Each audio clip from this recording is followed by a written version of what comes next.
सुरु गरौँ है अब। एवं वर्म वरुणेन्द्र रुद्रमरुतु स्तुवन्ते दिव्यै स्वतै व्यर्दै साङ्गपद कर्मोपनिषदै गायं तियं सामगा ध्यानावस्थित तद्ज्ञानमनसा पश्यन्ति यं योगिनो यस्यान् तन्बिन्दुसुरासुरगणा देवाय तस्मै नमः। श्रीमत्चन्दनचर्चितजलवपु शुक्लाम्बरा मल्लिका मालां कीर्तकुण्डला पर्बिल सन्मुक्ताबलिशोभिता सर्वज्ञाननिदानपुस्तकधरा रुद्राक्षमालाकरा वाग्देवी वदनाम्बुजे वसतु मे त्रैलोक्ये माता चिरम्। मूकं करोति वाचालं पङ्गुलं लङ्घयते गिरिं यत्कृपातमं वन्दे परमानन्दशङ्करं। नमो भगवते तस्मै व्यासाय मिततेजसे यस्य प्रसादाद् वक्ष्यामि महादेव कथामिमां। नारायणं नमस्कृत्यं नरं चैव नरोत्तमं देवी सरस्वती व्यासं ततो जयमुदीरयेत्। साष्टाङ्गं कृत्वा शीर्षस्थानि परमेश्वरै कथा सुदोपमा देव्या श्रुत्वा भीष्टफलं लभेत्। शीर्षस्थानि परमेश्वरै नमो नमः। पुष्पं समर्पयामि। आज हामी स्वस्थानी माताको पञ्चमौँ अध्याय चाहिँ पढ्दैछौँ है। अब कथा सुरु हुन्छ। कुमारजी आज्ञा गर्नुहुन्छ। यसरी दक्ष प्रजापतिले आफ्ना 33 कोटी कन्या 33 कोटी देवताहरूलाई कन्यादान गरी सबैलाई ज्वाइँ बनाई आनन्दले रहे। हे अगस्त मुनि, सती देवीलाई श्री महादेवले विवाह गर्नुभएको कुरा बताइसके अब के सुन्ने इच्छा छ। यस प्रकार कुमारजी आज्ञा गरेपछि अगस्त मुनि बिन्ती गर्नुहुन्छ। हे कुमारजी, त्रिपुरासुरले कस्तो तपस्या गर्यो, श्री महादेवले त्यसलाई कसरी भस्म गर्नुभयो, मलाई यो सबै आज्ञा गर्नुहोस्। कुमारजी आज्ञा गर्नुहुन्छ। हे मुनीश्वर, जब विष्णुले हिरण्याक्षलाई मार्नुभयो तब सम्पूर्ण दानवहरू निकै दुखी भए र चिन्ता गर्न लागे। त्यसबेला नाम गरेको एउटा दैत्यले मनमा अति चिन्ता गरी विचार गर्न लाग्यो। जसरी कामदेव नहुँदा रति थिएनन्, त्यसै गरी त्यो दैत्यको राजा मय पनि ठुलो चिन्ताले आफ्ना सहयोगीहरू तारकाक्ष, विदुन्माली र कमलाक्ष नाम गरेका दैत्यहरूलाई साथमा लिई घोर तपस्या गर्न लाग्यो। मय लगायत ती तीनैजना दैत्य पौषमाको चाडोमा हिमालयमा गई तपस्या गरे। उनीहरू पानीमा भिजेर तपस्या गरे। वैशाख जेठमा घाममा पञ्चाग्नि तापेर पनि तपस्या गरे। वर्षाकालमा बिना छानो चौरमा बसेर पनि तपस्या गरे। यस्तै तरहले तपस्या गर्दै गर्दै दिव्य 10,000 वर्ष बित्यो। ती दैत्यहरूको शरीरमा मासु सकिएर केवल छाला र हाड मात्र बाँकी रह्यो। तिनीहरूको त्यस्तो तपस्या देखेर ब्रह्माजी खुसी हुँदै दर्शन दिनुभयो र आज्ञा गर्नुभयो। हे दैत्यमा श्रेष्ठ भएका दानवीरहरू हो, म तिमीहरूको तपस्या देखि अत्यन्त खुसी भएँ। तिमीहरूका मनमा जे इच्छा छ सो वर माग, म दिन्छु। ब्रह्माजीले यति भनेपछि ती 3 दानवहरूले ब्रह्माजीलाई साष्टाङ्ग दण्डवत गरी हात जोड्दै बिन्ती गरे। हे ब्रह्माजी, हजुर यदि हामीदेखि प्रसन्न हुनुहुन्छ भने हामीलाई अद्वैत वरदान दिनुहोस्, अर्थात् हामीले मर्नु नपरोस्, हाम्रो बल पराक्रम पनि ठुलो होस्। फेरि हामीहरू विमान समान सुन्दर 3वटा पुर बनाउने छौँ, त्यसमा मनुष्यहरूको गति नहोस्, त्यस्ता प्रकारसँग हाम्रो मृत्यु नहोस्। हामी ठुला बलवान पराक्रमी हौँ, हामीलाई यस्तो वर प्रदान गर्नुहोस्। यस्ता तरहले मय आदि दैत्यले वरदान मागेको सुनि ब्रह्माजी आज्ञा गर्नुहुन्छ। हे दानव श्रेष्ठ, त्यस्तो अवध्य वरदान त म दिन सक्दिनँ। मृत्युको अवकाश राखी अर्को वरदान माग, यस्तो वरदान मात्र दिन्छु, यसमा अन्यथा नमान। यस्ता तरहको ब्रह्माजीको वचन सुनि मय दैत्यले भने, हे प्रभु, मैले बिन्ती गरे जति कुरा सबै पाऊँ। ती मैले बनाएका पुरहरू 3वटै एकै ठाउँमा रहने छैनन्। जब पूर्ण 10,000 वर्ष बित्ला तब ती 3 पुरहरूको आधा निमेषभर मात्र मिलन हुनेछ। त्यस आधा निमेषभित्रमा जो महापुरुषले एकै बाणले ती 3 पुरलाई क्षणभरमा नाश गर्न सक्छ, त्यही वीर मलाई मार्नमा समर्थ होस्। मेरो शिर छुट्टाई जुन भुइँमा खस्दछ त्यसको शिर पनि फुटोस्। त्यस मै नाम गरेको दानवको यस्तो तरहको वचन सुनि ब्रह्माजीले शिवजीलाई सम्झँदै तथास्तु भनी वरदान दिएर सत्यलोकतर्फ जानुभयो। त्यसपछि भय दानवले जगत नाश गर्नका लागि आदि कल्पको सुरुमा 3वटा पुरहरूको रचना गर्यो। ती 3 पुरहरूमा पहिलो पुर फलामको बनायो, दोस्रो चाँदीको बनायो र तेस्रो चाहिँ सुनको बनायो। ती 3 पुरहरू आकाशमा सुमेरु पर्वतका श्रृंग जस्ता देखिन लागे। चन्द्रमाको किरण लाग्नाले अति शीतल भएका ठाउँमा झ्यालहरू बनेका घरका आँटीहरू पनि अति उच्चा उच्चा भएका, आँगनहरू पनि सुन्दर सुन्दर शिलाहरूले छोपेको, ठाउँमा सुवर्णले मण्डित गरेको सुन्दर द्वारहरू पनि तयार गरायो।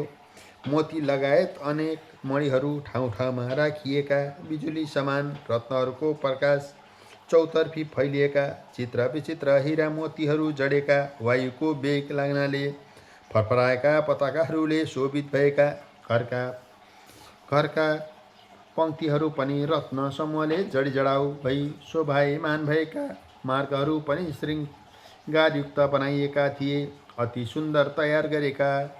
ती 3 विमान रूपी पुरहरूले शोभायमान युक्त आकाश देखियो। हजारौं बगैँचा बनाई त्यसमा राम्रा राम्रा बिरुवाहरू रोपी 6 ऋतुमा विभिन्न फलहरू लाग्ने र फुलहरू फुल्ने बनायो। तलाउहरू पनि हजारौं किसिमका बनायो। त्यहाँ कमलका फुल फुलाएर अझ शोभायमान गराइयो। यस्ता तरले ती त्रिपुरका दैत्यहरूको भवन तयार पारी फेरि नाना किसिमका मयूर आदि सुन्दर र उत्तम पन्छीहरूको संयुक्त स्थान बनाइयो। ती 3वटै पुरहरूमा अत्यन्त सुन्दर अप्सरा समानका स्त्रीहरू देखिन्थे। ती सुन्दरीहरूको वेशभूषा र श्रृङ्गारले सबैलाई मुग्ध बनाउँथ्यो। ती सुन्दरी स्त्रीहरू लज्जाले हाँस्ने र सुन्दर नेत्रयुक्त देखिने यस्ता सुन्दर स्त्रीहरूले व्याप्त त्यो त्रिपुर सहर अति नै मनोहर देखिन लाग्यो। राजा मैले यी 3 पुरमध्ये फलामको पुर तारकाक्षी नाम गरेको दैत्यलाई दियो भने अर्को चाँदीको पुर विदुन्माली नाम गरेको दैत्यलाई दियो। सुनले बनेको अति उत्तम पुर जो थियो त्यो चाहिँ राजा मैले आफैलाई भनिलियो। त्यसपछि ती त्रिपुरवासी दैत्यपति र मन्त्री वर्गहरूले शोभायमान भई सम्पूर्ण आफ्ना शत्रुहरूका सेनालाई जितेर ब्राह्मण वर्ग एवं भाइबन्धु सहित भई आफ्ना स्त्रीहरूलाई साथ लिई सुखपूर्वक रहन लागे। उनीहरूले 3 लोकको आनन्द सुखपूर्वक ग्रहण गर्न लागे। त्रिपुरवासी दैत्यहरू तपस्याको बलले शेखी र खण्डमा प्राप्त गरी सम्पूर्ण देवताहरूलाई जिती उनीहरूका बगैँचामा वृक्ष र बिरुवाहरू नष्ट गर्न लागे। देवताहरूलाई पनि अनेक तरहले दुःख दिन थाले। यसबाट धेरै काल व्यतीत भयो। दैत्यहरूको यस्तो अत्याचार सहन नसकी इन्द्रादि देवताहरू अति क्रोधित र दुःखी भए। उनीहरूले ब्रह्माजीका समीपमा गई त्रिपुरवासी दैत्यहरूको सम्पूर्ण उपद्रवको विस्तार गरे। देवताहरूको बिन्तीले प्रसन्न भएका ब्रह्माजीले सबै देवताहरूलाई शान्त गराई आज्ञा गर्नुभयो। हे देवतागण हो, त्रिपुरासुर आदि दैत्यहरू बलवान छन्। हामीहरू तिनको नाश गर्न सक्दैनौँ। त्यसकारण हामीहरू श्री महादेवका शरणमा जाउँ। उनै महादेव हाम्रा गति हुनुहुन्छ। उनै महादेवले हाम्रा शत्रु ती दैत्यहरूको नाश गर्नुहुनेछ। ब्रह्माजीको यस्ता तरहको आज्ञा सुनि सूर्य, इन्द्र, वायु, अग्नि आदि सबै देवताहरूले ब्रह्माजीलाई साथमा लिएर कैलाशमा गए। उनीहरूले महादेवको अनेक तरहले स्तुति गर्दै बिन्ती गरे। हे त्रिलोकेश्वर, हे पिनाकधारी, हे चन्द्रभाल, हे अमित पराक्रमी, तपाईँलाई कोट कोटी नमस्कार छ। चन्द्रमाका प्रभावले प्रकाशमान हुनुभएका उत्तम जटाधारी हे चन्द्रशेखर, हे त्रिलोकदेव हे पिनाकपाणी तपाईँलाई कोटी कोटी नमस्कार छ। तीक्ष्णधार भएको पञ्चरोको धारण गर्ने, त्रिशूल लिने, नन्दीलाई वरदान दिने, जगतलाई शरण दिने देवताहरूका पनि देवता यस्ता तपाईँलाई कोटी कोटी नमस्कार छ। सदा सर्वदा प्रसन्न भई वरदान दिने, यज्ञका मालिक, हिमालयमा बस्ने कैलाशवासी यस्ता तपाईँलाई कोटी कोटी नमस्कार छ। विरक्तहरूले ध्यान गरिएका, सदा सर्वदा धर्ममा रहने, 10 दिशारूपी वस्त्र धारण गर्ने, भक्तलाई वरदान दिने, जगतको सम्पत्तिलाई तुच्छ मान्ने, जगतका धाता विधाता यस्ता तपाईँलाई कोटी कोटी नमस्कार छ। परभन्दा पनि झन पर परमात्मा परमेश्वर इन्द्र अग्नि ब्रह्मादि देवताहरूलाई पनि पालन र सृष्टि गर्ने यस्ता तपाईँलाई कोटी कोटी नमस्कार छ। सूक्ष्म स्वरूप काल स्वरूप रूपको धारण गर्ने यस्ता तपाईँलाई नमस्कार छ। परभन्दा पनि पर परमात्मा रूप शङ्करलाई सहस्रौँ नमस्कार छ। सम्पूर्ण पृथ्वीलाई धारण गर्ने यज्ञ स्वरूप यस्ता तपाईँलाई नमस्कार छ। चन्द्र सूर्य वायु अग्नि जल आकाश यिनलाई रचना गर्ने यस्ता तपाईँलाई कोटी कोटी नमस्कार छ। दक्षको यज्ञनाश गर्ने, पुषाको दाँत भाँच्ने, कामदेवलाई भस्म गर्ने यस्ता तपाईँलाई कोटी कोटी नमस्कार छ। हे पुरुषोत्तम, हे सौम्य, हे वपुष्मान, हे महादेव, सबै जगतको सृष्टि स्थिति संहार गर्ने यस्ता तपाईँलाई कोटी कोटी नमस्कार छ। यज्ञ उत्पन्न गर्ने, सुर असुरहरूलाई पनि उत्पन्न गर्ने हे नीलकण्ठ, हे शिखण्डी, तपाईँलाई कोटी कोटी नमस्कार छ। सदा शमशानमा निवास गर्ने, सर्वत्र दैत्यको अङ्गलाई नाश गर्ने, मोह छुट्याउने, अज्ञान ध्वंस गर्ने यस्ता तपाईँलाई कोटी कोटी नमस्कार छ। सदा मत्स्यरूप वरदान दिने, धरेन्द्र पुत्रीका भर्ता कुमारका पिता यस्ता तपाईँलाई कोटी कोटी नमस्कार छ।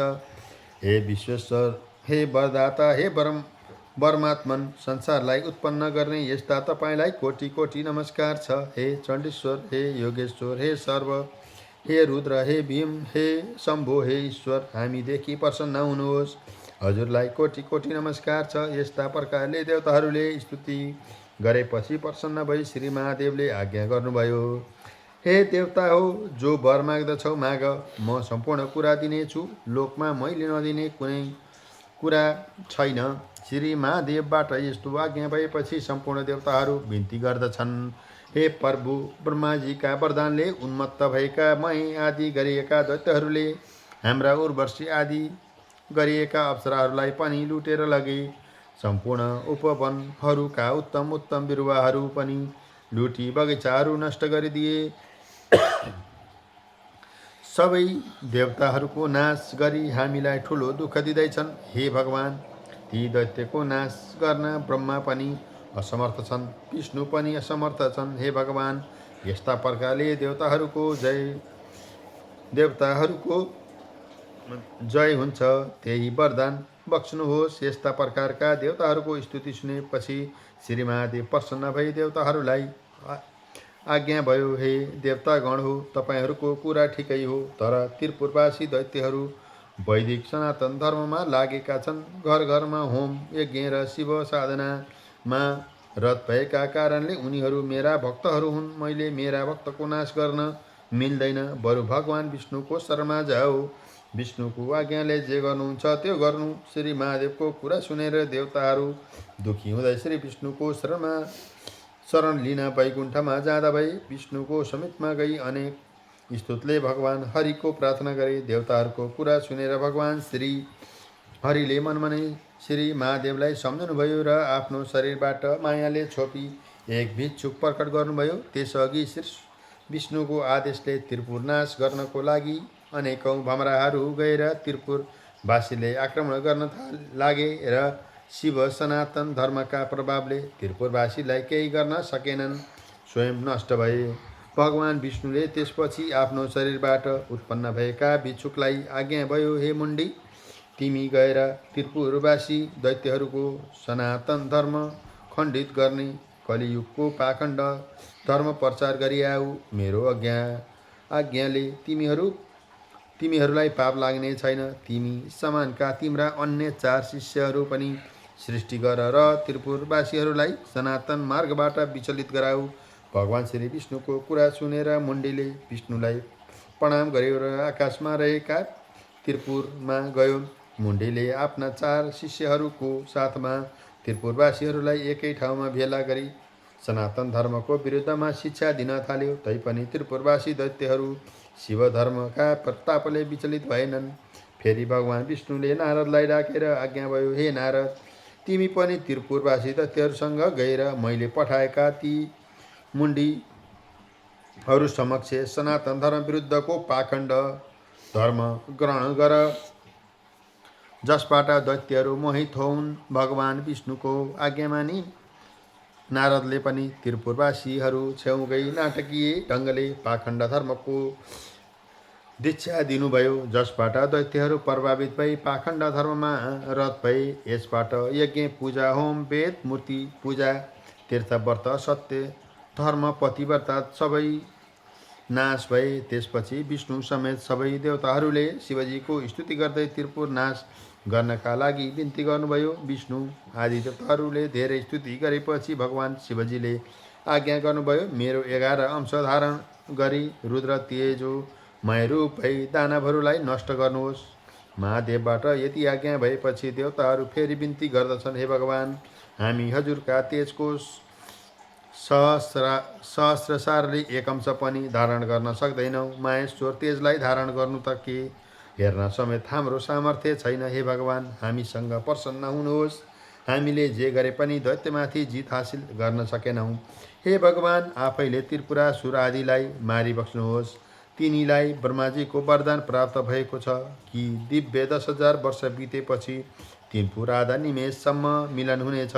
त्यसै आधा निमेषभित्र एक बाणले त्यो 3 पुर भस्म गर्नुपर्नेछ। त्यसपछि मात्र तिनीहरूको मृत्यु होला, अन्यथा तिनीहरूको मरण सम्भव छैन। यस्तो वरदान पाएका दैत्यहरूको नाश गर्न हामी असमर्थ छौँ। हे प्रभु, हामीदेखि प्रसन्न हुनुहोस्। ती त्रिपुरावासीलाई नष्ट गरिबक्स्नुहोस्।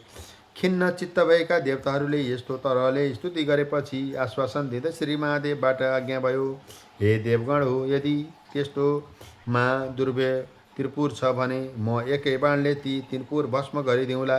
दानवादी वीरले रक्षा गरिएको त्रिपुरसँग लड्दा मेरो बललाई थाम्न सक्ने हिमालय पर्वत समान एक रथ तयार गराउनुहोस्।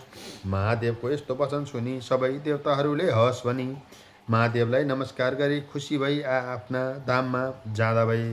श्री महादेवका निम्ति विश्वकर्माले सम्पूर्ण देवताले युक्त भएको सुवर्णमय एक रथ तयार गराए। त्यस रथको दक्षिण चक्र पाङ्रो सूर्य भए, उत्तरतर्फको चक्र चन्द्रमा भए। दक्षिण चक्रमा 12 सूर्य आभूषण बनाइए। उत्तर चक्रमा 16 कला 27 नक्षत्र भूषण गराइए। 6 ऋतु पनि रथको दायाँ बायाँतिर राखिए। त्यो रथको गजुर आकाश भयो। पाङ्रा अडाउने दण्ड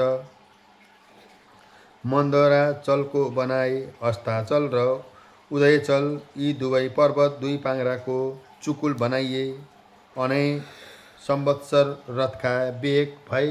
4 समुद्र रथका 4 कुण्डलिका भए। सम्पूर्ण गङ्गादि तीर्थहरू उत्तम वस्त्र भूषणहरू लाएका स्त्री रूप भई हातमा चमर लिएर रथको वरिपरि रहे। रथ हाँक्ने सारथी ब्रह्मा भए। ब्रह्मस्वरूप ओमकारको कोर्रा बनाए। विन्ध्याचलको छत्र मन्द्राचल रथको पार्श्वदण्ड भए। सुमेरु पर्वतको धनु बनाए। श्री शेषनाग धनुको ताँदो भए। सरस्वती देवी कण्ठ भइन्। साक्षात् विष्णु अग्नि बाणको टुप्पो भए। 4 वेद रथका 4 घोडा भए। तारागणहरू घोडाका गहना भए। जति जति यो ब्रह्माण्डमा चिज छन् सबै त्यस रथका अवयव भए। यस्ता प्रकारले त्यो धनु बाणसहित भएको रथ तयार भएपछि भगवान शङ्कर आउनुभयो र पृथ्वी र आकाशलाई कम्पायमान गराई रथमा चढ्नुभयो। इन्द्र आदि पार्षदहरू नन्दी, शङ्कुकर्ण, चण्डेश्वर, गणेश्वर, योगाक्ष यी सबैजना त्रिशूल, पट्टिस आदि हातमा लिएका अनेक तरहका शङ्ख, भेरी, मृदण्ड बजाउँदै श्री महादेव समक्ष अनेक चित्र विचित्रका पुष्प वर्षा गराउन लागे। श्री महादेवका तेजको भार सहन गर्न नसकी सम्पूर्ण देवताहरू मोह प्राप्त भए। श्री महादेवले देवताहरूलाई मोह भएको जानी आफ्नो तेज केही खिचेर शान्त गर्नुभयो। देवताहरूले रुद्रगणको तेज सहन गर्नलाई केही मात्रामा समर्थ भए र त्यसपछि हे मुनि श्रेष्ठ, त्यही बेलामा नारदजी दैत्यहरू कहाँ गई भन्न लागे। श्री महादेव देवताहरूको स्तुतिदेखि प्रसन्न भई तिमीहरूलाई मार्न भनी आउन लाग्नुभएको छ।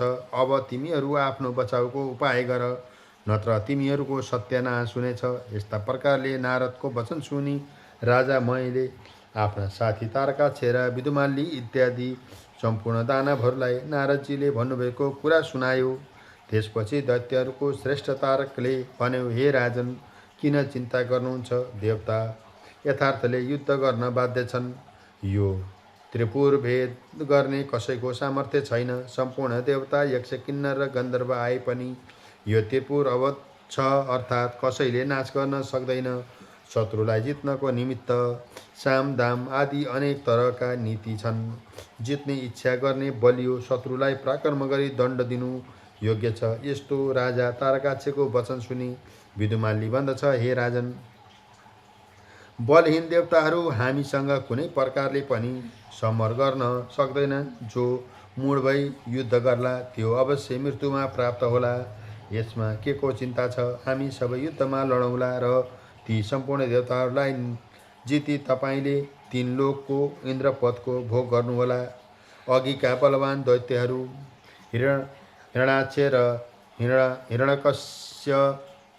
हिरण्यकशिपुको पदमा प्राप्त भई 14 भुवनको सम्पत्तिको भोग गर्नुहोला।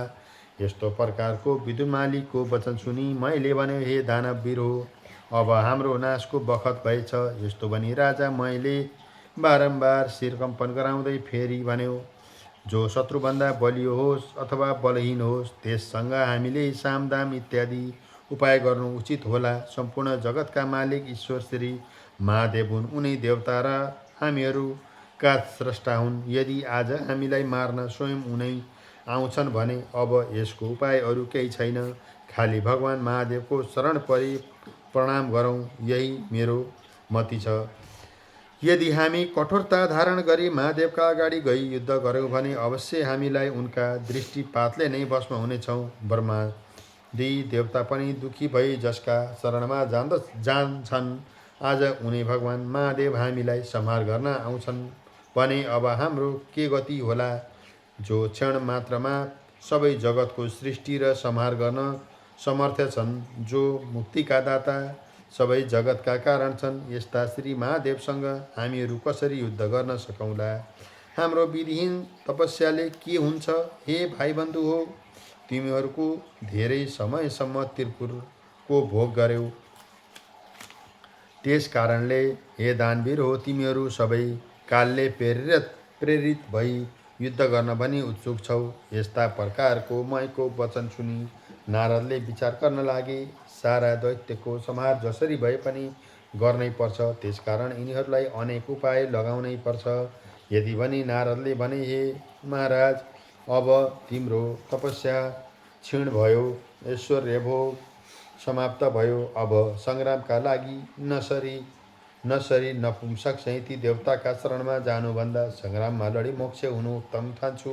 यदि महादेवका हातबाट मर्यो भने श्री महादेवका प्रथम गणका अधिपति हौला शरणमा गयो भने पनि देवताका हितका निमित्त श्री महादेवले तिमीहरूलाई नमारे छोड्नुहुने छैन। फेरि यस्ता दानवको राजा भएर कति कातरता किन गर्दछौ? लड्दा कदाचित जित्यौ भने 3 लोकको राज्य पनि भोग गरौला। यस्ता प्रकारको नारद ऋषिको वचन सुनि तारकाक्ष, विदुमाली आदि दैत्यहरू आयु तीक्ष्ण भएका हुनाले मोहमा परि भन्न लागे, हे महाराज, नारदजीबाट जो आज्ञा भयो त्यो धेरै उत्तम छ। यस्ता प्रकारले महादैत्यहरूको वचन सुनि मय नाम गरेको राजा दानवले भन्यो, हामीहरूको श्री सम्पत्ति नष्ट हुने बेला भएछ, किनभने तिमीहरूको पनि बुद्धि उल्टो भयो। यस्तो जानी नारदजीबाट आज्ञा भएको धेरै ठिक छ। मयूर र अन्य दानवको कुरा सुनेर नारदजी पनि धेरै प्रसन्न भई सबै दैत्यहरूलाई युद्ध गर्नमा तत्पर गराई श्री महादेव भएका ठाउँमा गए। ती दैत्यहरू पनि युद्ध गर्नलाई तत्पर भई युद्धमा लालसा गरी अनेक तरहका शस्त्र अस्त्रले सुसज्जित भई युद्ध गर्न तयार भए। तारकाक्षे, बलवासुर, विदुन्माली आदि दैत्यहरू र राजाहरू पनि युद्ध गर्न राजाको अगाडि आएर अनेक तरहका बाजा बजाई सिंहनाद गर्न लागे। दानवका सेनाहरू पनि भयभीत भई भन्न लागे, ऊ रथ आयो, रथको ध्वजा पनि देखियो। यस्तै वाक्य परस्परमा भन्न लागे र भय शोकलाई त्याग गरिरहन लागे। उनीहरू पशु जस्तै भएर जसरी अग्निको समीपमा पुतली जान्छन् त्यसै गरी कालले ग्रस्त पारेका त्रिपुरावासी दैत्यहरू शिवजी कहिले आइपुग्छन् भनी हेर्न लागे। कुमारजी आज्ञा गर्नुहुन्छ। शिवसेना सहित पश्चिम सागरको शिरभागमा रहेका अनेक प्रकारका पताकादिले शोभित सुमेरु पर्वत समानका त्रिपुरहरूलाई देखि नन्दीश्वर आदि गणहरूले सिंहनाद गर्न लागे। चण्डेश्वर पनि बडो दीप्तिमान कुठार लिएका प्रचण्ड मुख बाई प्रथमादि गणका अगाडि उपस्थित भई देदीप्यमान त्रिशूल हातमा लिई शिवतुल्य पराक्रम गर्दै आए। गणका अधिपति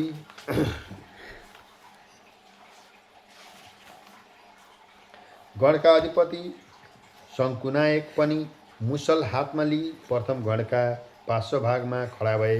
नन्दी, भृङ्गी, वीरभद्र आदि अनेक गणहरू वज्र, त्रिशूल, गदा, परिद आदि लिई युद्धका निमित्त अग्रसर भए। दैत्यगण पनि श्री महादेवका रथ आएको देखि युद्ध गर्न भनी अनेक प्रकारका दिव्य आयुध हातमा लिई निस्केर गणहरूसँग अति क्रोध भई युद्ध गर्न लागे।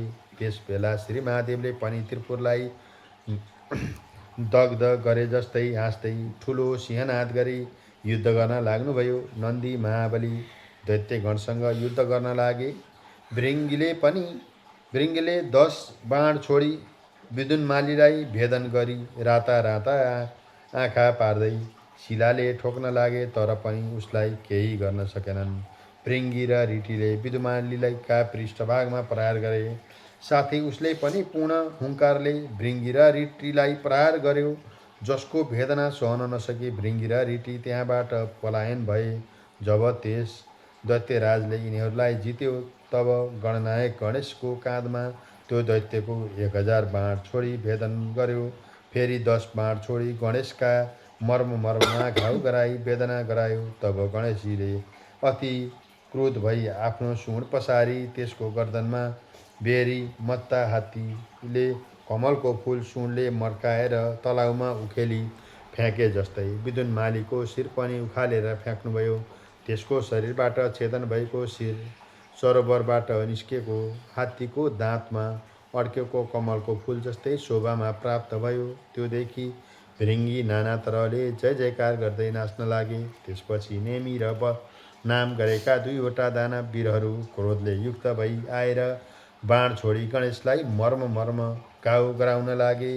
शङ्कुकर्णले तिनीहरूलाई बीचैमा रोकी उनीहरूको ध्वजा, रथ, सारथी र घोडा सबै काटी विरथी गराए। ती 2 जनाले फेरि अर्को रथमा चढेर आई ती चण्डेश्वर गणनायकका मर्ममा हजारौँ बाण हानी घाउ गराए। गणेश्वरले पनि क्रोधले राता आँखा पारेर भयङ्कर मुसल प्रहार गरी ती दुवैलाई यमराज कहाँ पुर्याइदिनु भयो। त्यसपछि ठुला त्रिपुरावासी दैत्यहरू क्रोध भई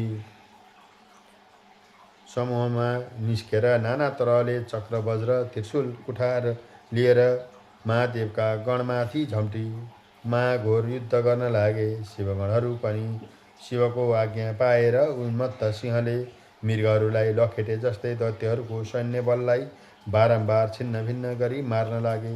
दैत्यहरूका कसैका शिर छैनन्, कसैका गिड छैनन्। यसै प्रकारले उनीहरू नाश हुन लागे र नदी बहे झैँ रगत बग्यो। वायुको वेग लाग्नाले छिन्न भिन्न भएका मेघ सम्मान र वज्रको तोड लागि चूर्ण भएका दैत्यहरू पर्वतहरूका शिखर झरे झैँ गिर्दै पश्चिम समुद्रमा खस्न लागे। नेमी र बल नाम गरेका दैत्यहरूलाई शङ्कुकर्णले मारे। भन्ने दैत्यहरूले सुनेपछि उनीहरू अति क्रोधित हुँदै यो कुरा तारकाक्ष नाम गरेको दैत्यलाई सुनाए। त्यो खबर सुनेर तारकाक्ष दैत्य आफ्नो घरदेखि निस्केर आयो र गणनायकहरू माथि झम्ट्यो र अनेक तरहसँग बाण वृष्टि गर्यो। गणनायक शङ्कुकर्णले पनि त्यस महाबली दैत्यका शिरमा वज्र प्रहार गरी सिंहनाद गरे। भूमिमा ढलेको तारकाक्षले पनि रिसले चुर भई उठेर चक्र प्रहार गर्यो। गणेश्वर शङ्खकर्णले पनि त्यसलाई अति वेदना पुग्ने गरी मुड्कीले हानिदिए। शङ्कुकर्णको मुड्कीको प्रहार सहन गर्न नसकेपछि त्यो दैत्य मूर्छा परी भुइँमा ढल्यो। उसले आफ्ना उत्तम हतियारहरू पनि त्याग्यो। त्यो दानव मुड्कीको वेदना सहन नसकी मृत्यु प्राप्त भयो। यस्ता प्रकारले त्यो दैत्य मरेको देखि अन्य दैत्यहरूले त्यसको लासलाई उठाएर राजा मयका भवनमा लगी सारा वृत्तान्त बताए। साथै अनेक तरहसँग विलाप गर्न लागे।